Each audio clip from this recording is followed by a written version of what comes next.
Good afternoon मुलांनो. चला आता आपण बघत आहोत EVSचा लेसन नंबर 17, हो की नाही. आणि लेसनचं नाव आहे पर्ली टीथ हेल्दी बॉडी, हो की नाही. आता त्या लेसनचा पुढचा भाग आपण बघूया. Okay. Use your brain power. बघा काय आहे इथे. तुम्ही सगळ्यांनी तुमच्या पुस्तकाचा पेज नंबर 103 काढायचे. तिथे आपण पुढचा भाग बघणार आहोत. तिथे सगळ्यात पहिल्यांदा दिले आहे यूज युअर ब्रेन पॉवर. तुमचं जरा डोकं चालवा. Which is the best method of washing your mouth clean. Why. बघा इथे प्रश्न विचारला आहे, तोंड धुण्याची सर्वात चांगली पद्धत कोणती आणि का. बघा आपण आता इथे शिकलोच. काय शिकलो आहे की आपण काय वापरलं पाहिजे, टूथपेस्ट आणि ब्रश वापरला पाहिजे दात घासण्यासाठी. आणि दात घासताना भरपूर फोम तयार झाल्यानंतर काय होतं, आपल्या दातांच्या फुटीमध्ये चिकटलेले जे अन्नकण असतात ते निघून जातात आणि मग आपण खळखळून आपलं चूळ भरली पाहिजे.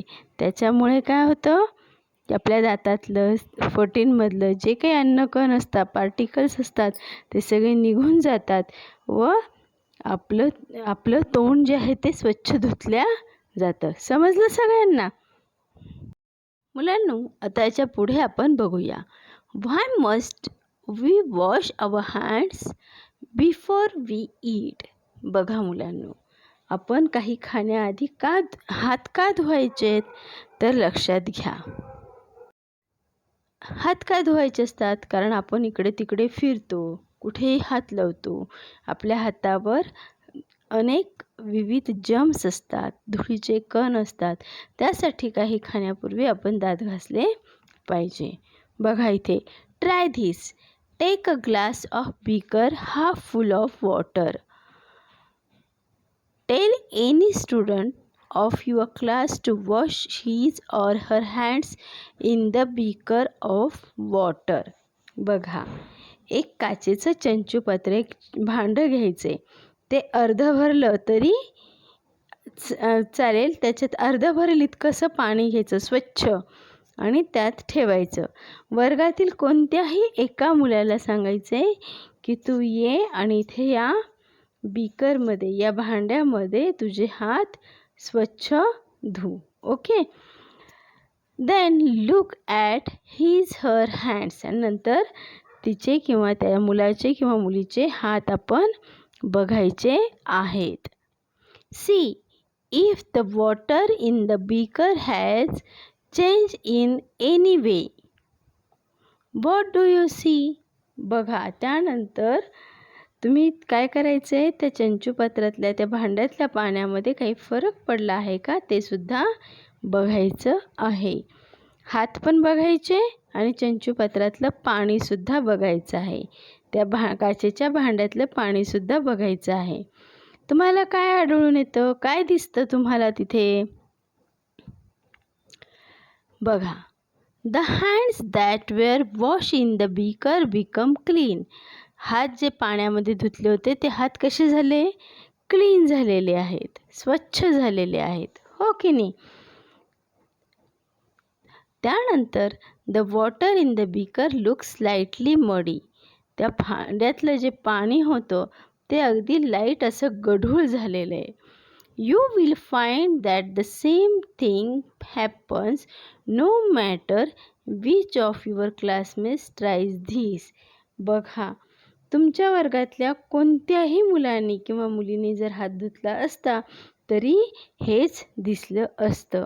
आपण कितीही वेळा हात धुतला तर तुम्ही पण लक्षात घ्या, आपल्या घरीसुद्धा तुम्ही काय करायचे, हात धुवायचे आणि लक्षात घ्यायचे की ते पाणी कसं येतं आहे. हात धुतल्यावर अगदी गढूळ असं, स्लाईट गढूळ असतं, थोडंसं असं मातीचं पाणी असल्यासारखं आपल्याला दिसतं. आणि हे कुणीही हात धुतले तरी हे अशा पद्धतीने होऊ शकतं. समजलं सगळ्यांना. What does this tell us. याच्यावरून आपल्याला काय लक्षात येतं. बघा All day, while playing or working, our hands become dirty. दिवसभर आपण अनेक काहीतरी कार्य करत असतो, काहीतरी काम करत असतो. अनेक कारणाने आपले हात अस्वच्छ होत असतात. म्हणून so we must wash our hands before we eat. आणि म्हणूनच आपण काय करायचं, काही खाण्याच्या आधी आपले हात स्वच्छ धुवायचे आहेत. कळते सगळ्यांना? No, sometimes when we get scratches or a wound that bleeds, people apply wet mud to the injury, but it is wrong to do so. It infects the cut or wound, which may start oozing pus. बघा, तुम्हाला हे माहिती का, काही वेळा कुठे तुम्हाला खरचटलं असेल किंवा छोटीशी जखम झालेली असेल तर अनेक जण काय करतात, तिथं ओली माती लावतात. पण ओली माती लावणं योग्य आहे का? आपण काय सांगतो, मातीत खूप वेगवेगळे जर्म्स असतात, बरोबर आहे की नाही? मग हे जंतू असतात आणि मग जर आपण ओली माती जखमेवर लावली, इंजुरी झाली आहे तिथे जर लावली तर काय होईल, तर तिथे इन्फेक्शन होईल. ती जखम चिघळेल, जास्त मोठी होईल आणि त्याच्यातून रक्त, पस असं यायला, त्या जखमेमध्ये पस होऊ शकतो जर्म्समुळे. समजलं सगळ्यांना? त्यामुळे अशा पद्धतीने कुठलंही उपाय करायचा नाही, ओली माती लावायची नाही. समजलं सगळ्यांना? ओके. कीपिंग आवर बॉडी क्लीन. आपल्या शरीराची स्वच्छता, आपली शारीरिक स्वच्छता करायची. रिमेंबर, लक्षात ठेवा, it is for us to keep our body clean. नेहमी लक्षात ठेवायचं आहे की आपलं जे शरीर आहे ते आपणच स्वच्छ ठेवू शकतो, बरोबर आहे की नाही? If we eat with unclean hands, the dirt on the hands goes into our stomach. जर आपण अस्वच्छ हाताने खाल्लं, हात न धुता खाल्लं तर काय होईल, आपल्या हातावरचं जी काही घाण आहे, माती आहे, धुळीचे कण आहे, जर्म्स आहेत, हे काय होईल, या अन्नपदार्थाबरोबर आपल्या पोटात जातील. We can get a stomach upset. आणि त्यामुळे आपलं पोट काय होईल, दुखायला सुरुवात होईल, ते बिघडून जाईल. आणि पोट बिघडलं, so we must not forget to wash our hands before we begin to eat. आणि आपलं जर पोट बिघडलं तर त्याच्यातून अनेक वेगवेगळे त्रास उद्भवतील. त्यामुळे हे कधीच विसरायचं नाही. काहीही खायचं असो, थोडंसं असो, जास्त असो, पोटभर जेवण करायचं असो, काहीही असो, कुठलाही पदार्थ खायचा असो, आपण आपले हात स्वच्छ धुतले पाहिजे. कळतंय सगळ्यांना? Just as it is necessary to keep our teeth clean, it is important to keep our hair and nails clean too. ज्याप्रमाणे आपण काही खाण्यापूर्वी हात स्वच्छ धुतो, तसंच आपण स्वतःचे दात व्यवस्थित घासणार आहोत, हो की नाही? स्वच्छ दात घासायचे सकाळ संध्याकाळ. आणि ज्याप्रमाणे आपण आपले दात स्वच्छ ठेवणार, त्याचप्रमाणे आपले केस स्वच्छ ठेवणेसुद्धा गरजेचे आहे. ओके. तसंच नेल्स म्हणजेच आपले नखांची सुद्धा स्वच्छता करायला हवी. जर नखांची स्वच्छता केली नाही तर नखांमध्ये सुद्धा विविध अशी माती, धूळ, जर्म्स अडकून ते आपल्या पोटात जाऊ शकतात. म्हणून नखं स्वच्छ ठेवले पाहिजे, केसांची स्वच्छता केली पाहिजे, दातसुद्धा स्वच्छ ठेवले पाहिजे. ज्याप्रमाणे दात गरजेचे आहे स्वच्छ ठेवणे, त्याप्रमाणे तितक्याच महत्त्वाचे केस आणि नखंसुद्धा स्वच्छ ठेवणे गरजेचं आहे. We must also keep our sensory organs clean. त्याचप्रमाणे आपले जे सेन्सरी ऑर्गन्स आहे, कोणकोणते आहे सेन्सरी ऑर्गन्स? नाक, कान, जीभ, त्वचा, डोळे, हे जे आहेत हे सगळे अवयव आपण स्वच्छ ठेवणे गरजेचे आहे. हे सुद्धा ज्याप्रमाणे दात स्वच्छ करणार त्याप्रमाणे ही सर्व ज्ञानेंद्रिये सेन्सरी ऑर्गन्स आहे ते पण स्वच्छ करायचे आहे. We must bath every day. We must wash our hair at least once a week. बघा, आपण दररोज आंघोळ करणं अगदी गरजेचंच आहे, केलीच पाहिजे आंघोळ. तसंच आपण आपले केस आठवड्यातून एकदा तरी, कमीत कमी एकदा तरी केस धुतले पाहिजे. If we don't keep ourself clean we may contract different diseases. जर आपण स्वतःला स्वच्छ ठेवलं नाही, स्वतःची स्वच्छता ठेवली नाही, तर आपल्याला वेगवेगळे आजार होऊ. मुलांनो, मग आपण काय शिकलो? तर आपण आपले सर्वात पहिल्यांदा आपले टीथचे प्रकार शिकलो, मिल्क टीथ आणि परमनंट टीथ. त्यानंतर दाताची स्वच्छता राखली पाहिजे, हात स्वच्छ ठेवले पाहिजे. त्याच्यानंतर ज्याप्रमाणे आपण दात स्वच्छ ठेवणार आहोत त्याप्रमाणेच आपले केस, नख स्वच्छ ठेवले पाहिजे. दररोज आंघोळ केली पाहिजे. आपले जे सेन्सरी ऑर्गन्स आहे, ज्ञानेंद्रिय आहे, त्यांचीसुद्धा स्वच्छता केली पाहिजे. आठवड्यातून एकदा केस धुतले पाहिजे आणि नेहमी स्वतःला स्वच्छ ठेवलं तरच आपलं आरोग्य चांगलं राहतं, आपली बॉडी हेल्दी राहते. जर आपण हे व्यवस्थित राहिलं नाही तर आपल्याला वेगवेगळे आजारसुद्धा होऊ शकतात. समजलं सगळ्यांना? म्हणूनच काय म्हटलं आहे?